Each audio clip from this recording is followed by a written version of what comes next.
IVF treatments పై 20,000 discount. Doctor consultation మరియు ultrasound scan ను ఉచితంగా అందిస్తున్నారు. 49 అంటే సంతానం, 49 అంటే సంతోషం. Welcome to Suman TV. Simple paneer curry చేసుకుందామండి. ఇంతకుముందు పన్నీర్ తోటి కూర చేసాం మనం. క్యాప్సికము, టమాటాలు, పన్నీరు కలిపి చేసాము. కుక్కర్లో చేసుకోవటం కూడా చూపించాం. అయితే పన్నీర్ని పెద్ద పెద్ద ముక్కలుగా కాకుండా కొంచెం గ్రేవీష్గా చేసుకునేది. ఇది రైస్లోకి బాగుంటుంది. ఏ జీరా రైస్ లాంటి రైస్లోకి బాగుంటుంది. రొట్టెలు, పుల్కాలు, పరోటాల్లో కూడా చాలా బాగుంటుంది. సింపులే. ఒక 2-3 చిన్న చిన్న ప్రిపరేషన్స్. ఓ 2 టమాటాలు గ్రైండ్ చేసి పెట్టుకోండి. ఒక పెద్ద ఉల్లిపాయ లేదా ఒక 2 చిన్న ఉల్లిపాయలు చిన్న ముక్కలు చేసి పెట్టుకోండి. కొంచెం అల్లం వెల్లుల్లి పేస్టు, తర్వాత ఏమో జీడిపప్పులు, ఆ తర్వాత కొంచెం గసగసాలు ఒక 10 నిమిషాలు నానబెట్టి మెత్తగా గ్రైండ్ చేసి కాస్త ఇలా పాల్లాగా తీసి పక్కన పెట్టుకోండి. దీనివల్ల కూరలోకి గ్రేవీ వస్తుంది. ఏదైనా పొడి కూడా వేసుకోవచ్చు. మైదా పిండో, శనగపిండో, కొంచెం బియ్య పిండో వేసుకున్నా గ్రేవీ తెప్పించవచ్చు. ఇది వేసి కొంచెం హెల్దీ, రుచిగా ఉంటుంది. నేను ఆల్రెడీ బటర్ వేసాను మూకుడులో, అందుకని బటర్ కరిగి కనిపిస్తుంది. బటర్ కాకపోతే నెయ్యి, లేకపోతే మామూలు మనం రిఫైండ్ ఆయిల్ వాడుకుంటాం కదా, ఏదైనా వేయచ్చు. నూనె వేసుకోవటము. నూనె కొంచెం వేడెక్కాక కొద్దిగా, నాకు కొంచెం దాల్చిన చెక్క అవి వేస్తే ఇష్టం అండి, అవి నచ్చుతాయి వాసనలు. అందుకని ఇంచుమించు అన్ని మసాలాదార్ కూరల్లోకి ఒకటే రకంవి వేస్తూ ఉంటాను. ఇంకా అంతకంటే ఏం వేయను. దాల్చిన చెక్క, 2 ఏలక్కాయలు, ఓ 2 లవంగాలు, అంతే. బటరో నూనె ఏం వేస్తే అది కాగనిచ్చి ఒక చిన్న స్పూను జీలకర్ర వేద్దాము. షాజీరా అందుబాటులో ఉంటే అదైనా వేసుకోవచ్చు, బాగుంటుంది. తర్వాత ఇదిగో తీసి పెట్టాను కదా దాల్చిన చెక్క, లవంగాలు, ఏలక్కాయలు, అవి కూడా వేసేస్తాను. కాస్త రంగు ముదురు రంగు వస్తుంది, అందుకంటే ఏం లేదు, నెయ్యి కాగిన కలర్ అనమాట అది. వేగిపోతున్నాయి. ఈ వేగే వాటిలలో ఉల్లిపాయలు వేసి వేయించేద్దాం. ఉల్లిపాయలతో పాటు ఓ 2 చిన్న పచ్చిమిర్చి కూడా తరిగాను, చిన్న ముక్కలు, ఇవి కూడా వేసి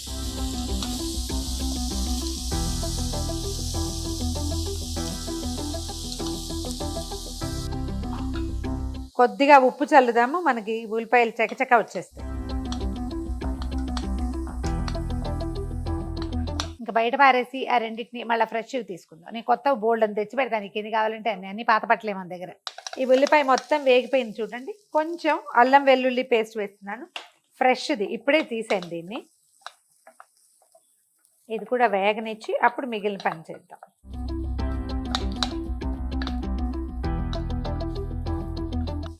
అల్లం వెల్లుల్లి ముద్ద బాగా వేగనివ్వకపోతే వాసన బాగుంటుందండి, ఏదో వెగటి వాసన వస్తుంది. కొద్దిగా బాగా వేగనిచ్చిన తర్వాత ఇప్పుడు ఏం చేద్దామంటే, మనం రెడీగా పెట్టుకున్నాం కదా టమాటా గ్రేవీ, దీన్ని ఏం చేశాను, గ్రైండ్ చేసేసాను. కొంచెం చెక్కు తీయటానికి ట్రై చేస్తే ఇంకా బాగుంటుంది కూడా. అది ఇందులో వేసేద్దాము. ఒక 1-2 మినిట్స్లోనే టమాటా మొత్తం గుజ్జు ఉడికిపోతుంది. ఉడకనిస్తే సరిపోతుంది. మళ్ళీ కొంచెం ఈ నూనె పైకి వచ్చేదాకా ఆపుకోవాలన్నమాట మనం. టమాటా గుజ్జు కూడా పూర్తిగా ఉడికిపోయిందండి. ఇప్పుడు ఇంకా ఇందులో ఉప్పు కారాలు వేసేసుకుందాం మనం. ఇందాక కొంచెమే వేసాను కదా సాల్ట్, ఇప్పుడు వేస్తాను మిగిలింది కావాల్సినంత సరిపడగా ఉప్పు. తర్వాత కొంచెం ఎర్రటి కారము. ఈ కాశ్మీరీ లాల్ మిర్చి అని వస్తుంది చూడండి, ఇప్పుడు అలాంటిది వాడుకోవచ్చు. 1 స్పూను ధనియాల పొడి,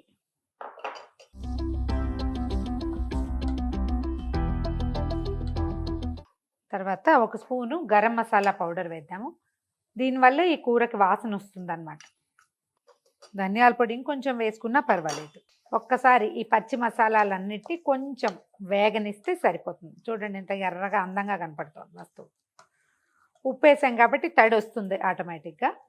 కొద్దిగా కసూరి మేథి కూడా వేసుకోవచ్చండి, వాసన చాలా బాగుంటుంది. పై నుంచి తీసుకోవాలి. కసూరి మేథితోటి ఏంటంటే కొంచెం ఇసుకుంటుంది. మనం ఏ రైసుల్లోనూ వేసేటప్పుడు ఏం చేస్తామంటే, నీటిలో వేసి తీస్తే ఇసుక ఏదైనా ఉంటే అడుగుకి వెళ్తుంది. అందుకని అడుగు నుంచి చేయి పెట్టకుండా పై నుంచి తీసుకోవాలి దాన్ని. ఈ మసాలా వేసిన ముద్ద కూడా ఇంచుమించు వేగిపోయింది. ఇప్పుడు ఏం చేద్దాం అంటే 1 కప్పు నీళ్ళు పోసేద్దాం ఇందులో.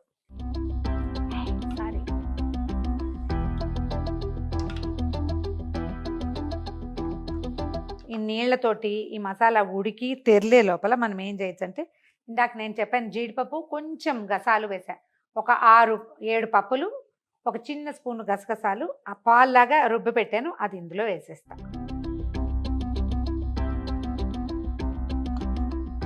జీడిపప్పు అవి ఉడికి ఇంకా బాగా చిక్కగా అవుతాయి. ఇందులో మనం ఏం చేద్దామంటే పనీర్ ఒకసారి శుభ్రంగా మంచినీళ్ళు పోసి కడిగేసేయండి.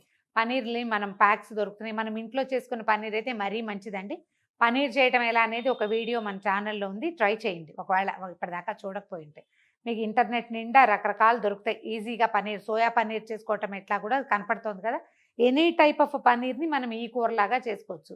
అంటే ఇప్పుడు పప్పులతోటి పనీర్ చేసే విధానం కూడా కనబడుతుంది, పెసరపప్పు పనీర్ అవి కూడా చేస్తున్నారు, అలా కూడా చేసుకోవచ్చు. ఈ పన్నీర్ని ఏం చేద్దామంటే మామూలుగా చిన్న ముక్కలు తరుగుతాం, దీన్ని నేను కొంచెం ఇట్లా చిదిపేస్తున్నాను. మన ఆలు స్మాష్ చేస్తాం కదా, మ్యాష్ లాగా అట్లా చేస్తున్నాను. బజార్ నుంచి తెచ్చిన పన్నీర్ అయితే బాగా నీళ్ళు పోసి శుభ్రంగా కడిగేసుకోవాలండి. దాంట్లో ఒక రకమైన చిన్న నీరులాగా చేరుతుంది ఆ ప్యాక్లో, అది మంచి వాసన రాదు, కడిగేస్తే మంచిది. ఒకవేళ తోఫుతో చేసుకునేటట్టయితే తోఫుని కొంచెం వేడి నీళ్ళు పోసి కడుక్కోండి. పనీర్ అంతా ఇట్లా చిన్నగా చేతితోటి చిదిపండి. మనం కూరాల్సిన పని ఏం లేదు, చేతితో చిదిపితే సరిపోతుంది. ఎక్కడైనా కాస్త పెద్ద గడ్డు ఉన్నా బాగుంటుంది రుచి. కూర గ్రేవీ బాగా ఉడికిపోయింది, చిక్కగా కనిపిస్తుంది చూడండి. ఈ మనం కూర పెట్టుకున్నాం కదా, చిన్న ముక్కలు చేసేసి అది నలిపి అది ఇందులో వేసేద్దాం. సిమ్లో పెట్టి ఉంచండి స్టవ్ని.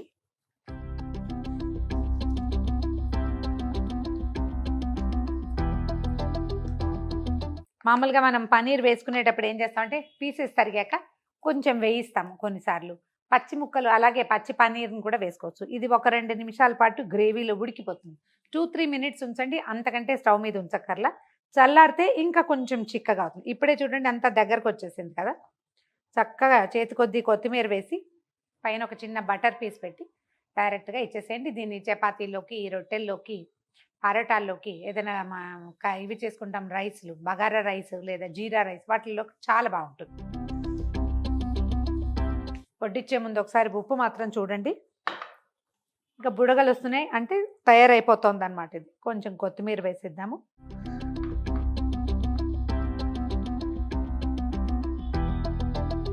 పనీర్ వేసాక ఒక 2-3 మినిట్స్ ఉడకనిస్తే సరిపోతుంది, అంతకంటే అక్కర్లేదు.